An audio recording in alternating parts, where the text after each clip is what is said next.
साहब का बहुत बहुत धन्यवाद करना चाहूँगा जिन्होंने मुझे ये मौका दिया कि मैं आप सब प्रबुद्ध लोगों को दो शब्द कह सकूं। आप जैसे लोगों से मिलने की इच्छा हमेशा से रही है, क्योंकि बिहार में अगर पढ़े लिखे लोग कहीं बाकी बच गए हैं तो वो आपका ही प्रोफेशन है। जो एकेडमिशियंस हैं, अनफॉर्चुनेटली पिछले 25-30 सालों के डाउनवर्ड ट्रेंड के कारण अब वो एकेडमिशियंस भी बच नहीं गए। तो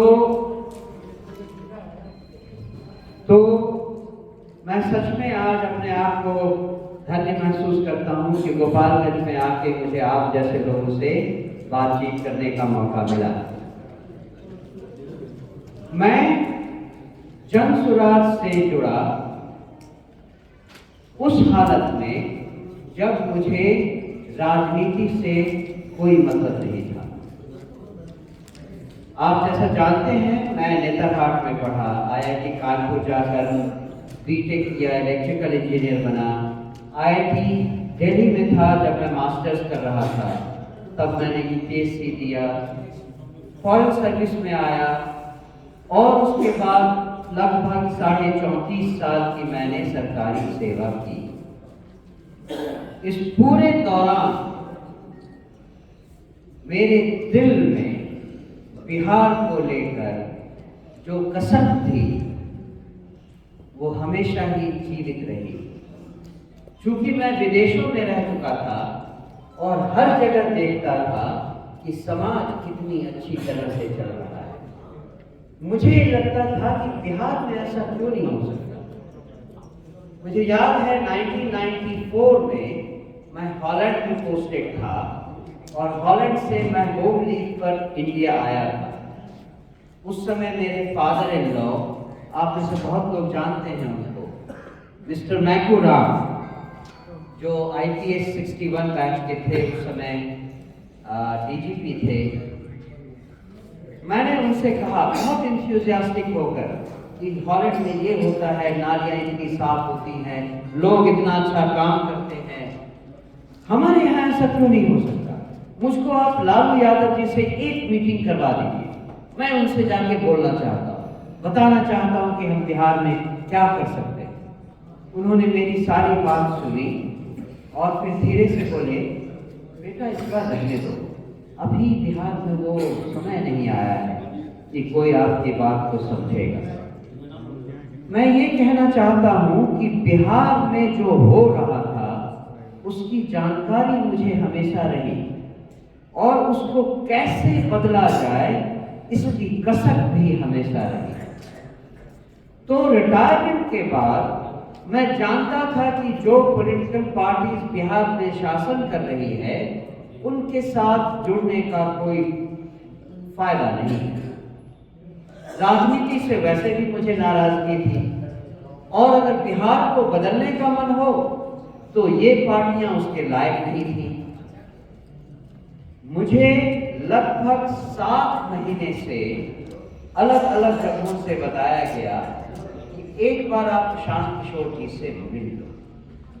मैंने हमेशा से ही कहा मुझे राजनीति नहीं करनी, मुझे नहीं जानना। फाइनली मेरी पत्नी ने मुझे एक बार इंसिस्ट किया कि प्रशांत किशोर जी की एक प्रोग्राम है आपकी अदालत, उसको आप देख लो। मैंने केवल वो आपकी अदालत को देखा और उसके बाद से मेरा विचार बदलने लगा। फॉर्चुनेटली प्रशांत किशोर जी से मुलाकात हुई और मैंने इस पार्टी को ज्वाइन किया। मैं आपको इस 4-5 महीनों में जो मैंने सीखा है उसका एक शॉर्ट जिस्ट अपने तरह से पेश करना चाहता हूं। जन स्वराज पार्टी क्या है? आप सुनते आ रहे हैं प्रशांत किशोर के मुंह से कि जन स्वराज पार्टी बिहार में बदलाव चाहती है, व्यवस्था परिवर्तन चाहती है।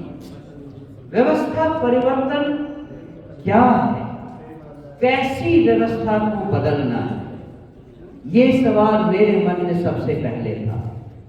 और मैंने सीखा कि व्यवस्था से हमारा मतलब है हम में से हर आदमी, हर औरत जो इस जिल्लत वाली जिंदगी से परेशान है, इस जिंदगी को कैसे बदला जाए। हर जगह हम भ्रष्टाचार से जूझ रहे हैं और कानून व्यवस्था से डरे हुए हैं, कानून व्यवस्था से सताए हुए हैं।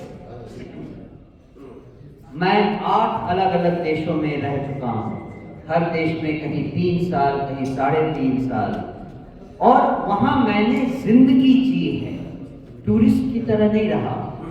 इसीलिए मैं आपको बता सकता हूं कि हॉलैंड को छोड़ दें, वो एक डेवलप्ड कंट्री है। इंडोनेशिया, टर्की, यूक्रेन, ईरान, इन सारे देशों में समाज जिस तरह से चलता है उसकी तुलना में हम यहाँ भारत में इन जनरल, बिहार में इन पर्टिकुलर कम से कम 100 साल पीछे। समाज जिस तरह चलता है, समाज के चलने का मतलब है, एक छोटा उदाहरण देता हूं। हर देश में लोग पुलिस को अपना दोस्त मानते हैं। कहीं कोई प्रॉब्लम हुई, पहले ढूंढते हैं पुलिस वाला कहाँ है, उससे सहायता लें। हमारे यहाँ इसका ठीक उल्टा है। आप अगर प्रॉब्लम में हैं तब भी आप कोशिश करेंगे कि ज़्यादा से ज़्यादा हो सके पुलिस वालों को अवॉइड करें। ये अंतर है उस समाज में जो होना चाहिए और इस समाज में जो है। भ्रष्टाचार का आलम आप सब अच्छी तरह जानते हैं। किसी भी सरकारी दफ्तर में जाएं, बिना पैसा दिए कोई काम नहीं होता। इंडोनेशिया ऐसे जगह में भी भ्रष्टाचार है, लेकिन इस तरह का भ्रष्टाचार नहीं है। वहाँ भ्रष्टाचार ऊपर के लेवल पे होता है और उससे नॉर्मल लोगों की जिंदगी में कोई परेशानी नहीं आती। मुश्किल है कि अगर हम व्यवस्था बदलना चाहते हैं तो इसका मतलब है भ्रष्टाचार को कम करें या हटाएं और कानून व्यवस्था को सुदृढ़ करें। मैं कंटिन्यू करूं या रोक दूं?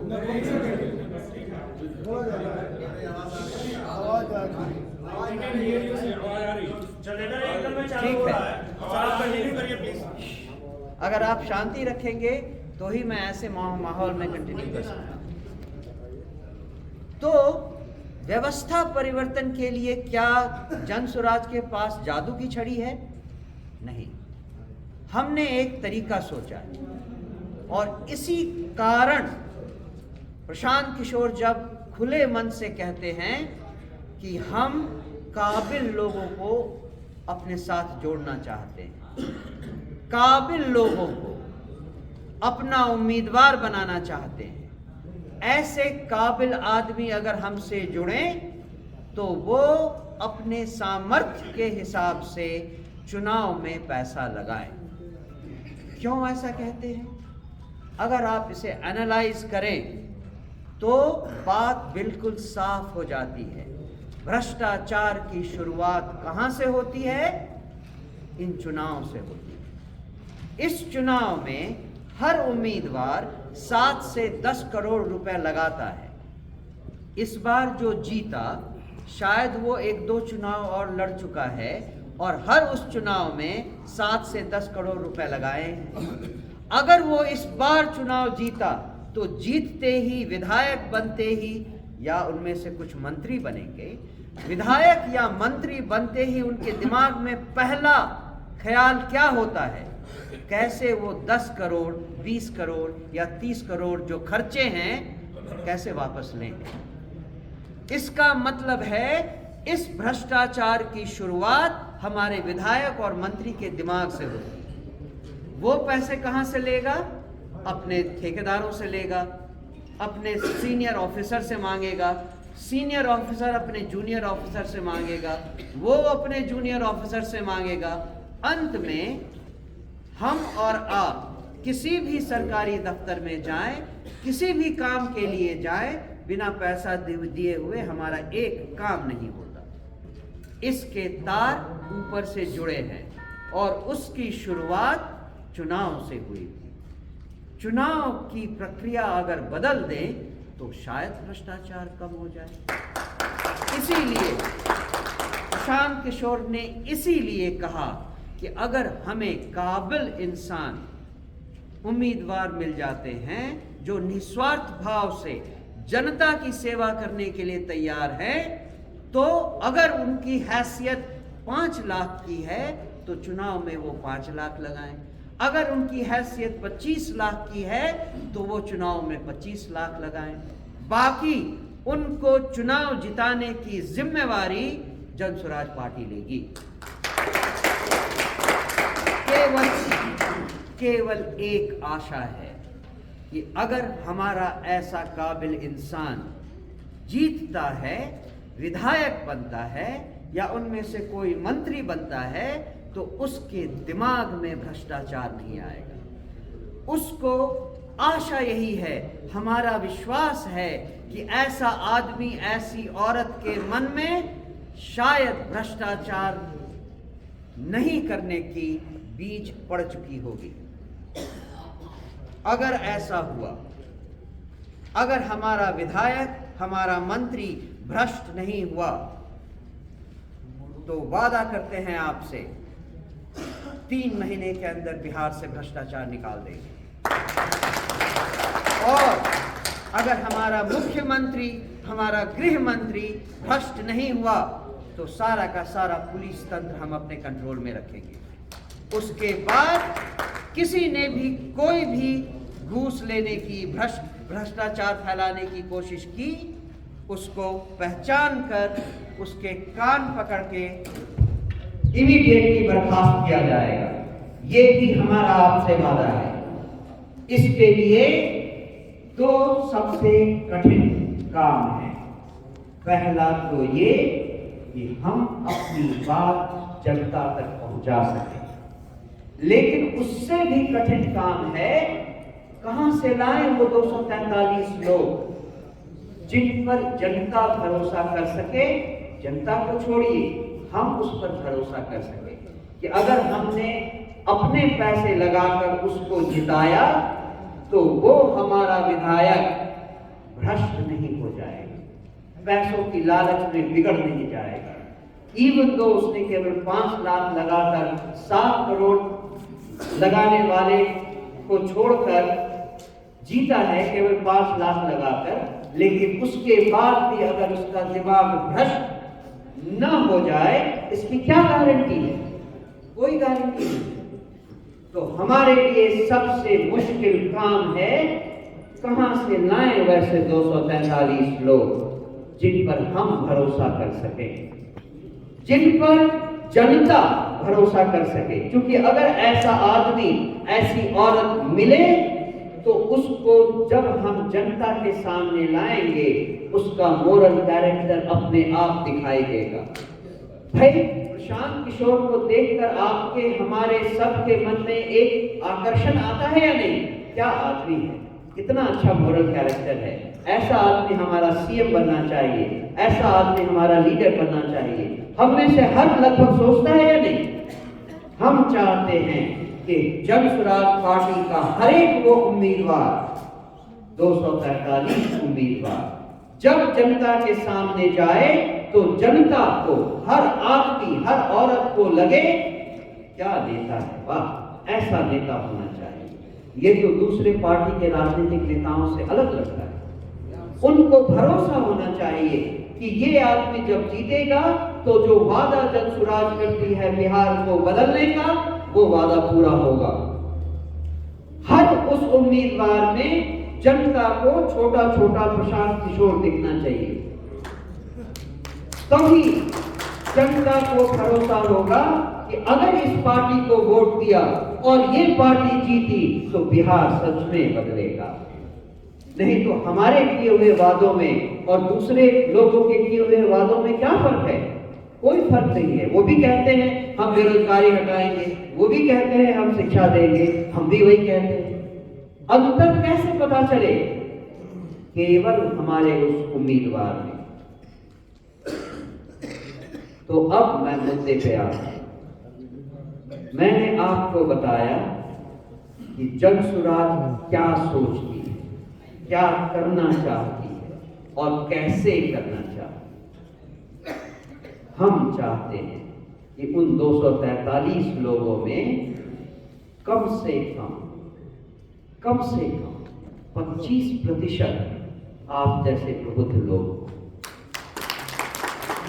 आप लोग एडवोकेट, वकील जो पढ़े लिखे हैं, समझदार हैं, जनता की समस्याओं को जानते हैं, आप में से कोई उनमें 243 में क्यों नहीं हो सकता? आप कब, when will you pick up the gauntlet to fight the ills of the society? When will you have enough courage to rise from the dust and fight for the poor? ये एक कारण है जिसके कारण मैं आपसे बात करना चाहता हूं। आप जनता के प्रबुद्ध चित्त वाले लोग हैं।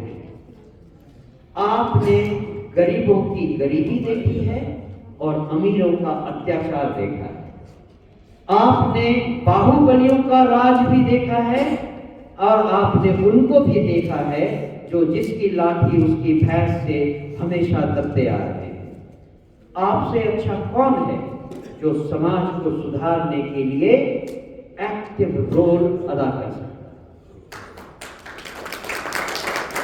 मैं आपसे गुजारिश करता हूं कि आप आगे आए और हमसे जुड़े, जन सुराज को अपना साथी बनाएं और जन सुराज के इसका साथ दें।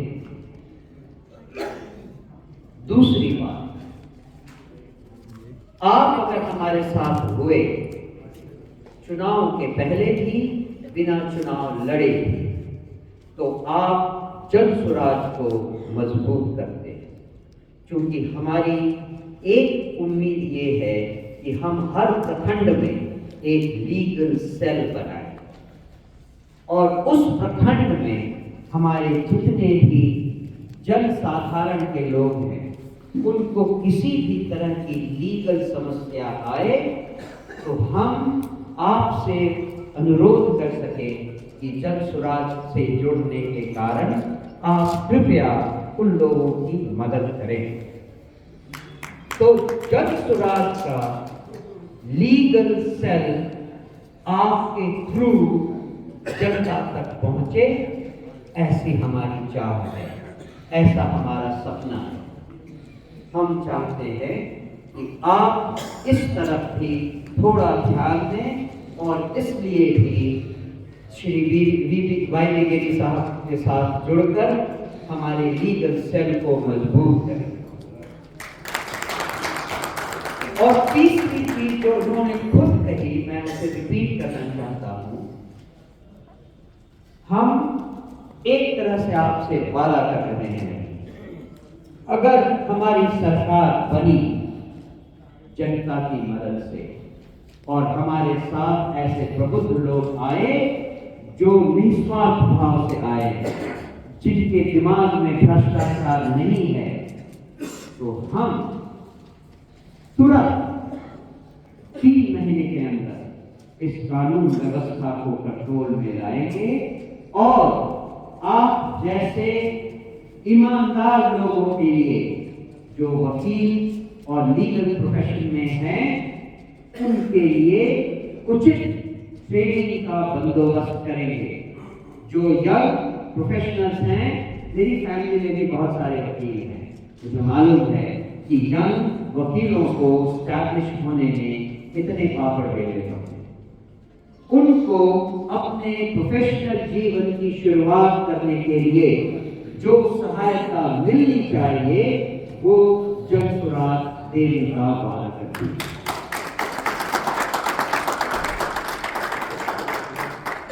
मैं नहीं कहना चाहता, लेकिन अगर आप में से किसी के मन में कोई सवाल हो तो शायद मुझे कुछ और बातें कहने का आपसे मौका मिलेगा। तो मैं अपनी बात समाप्त करता हूँ। आपने मेरी बातें इतने गौर से सुनी, इसके लिए आपका बहुत बहुत धन्यवाद। जय बिहार। तो मैं यहाँ खड़ा हूँ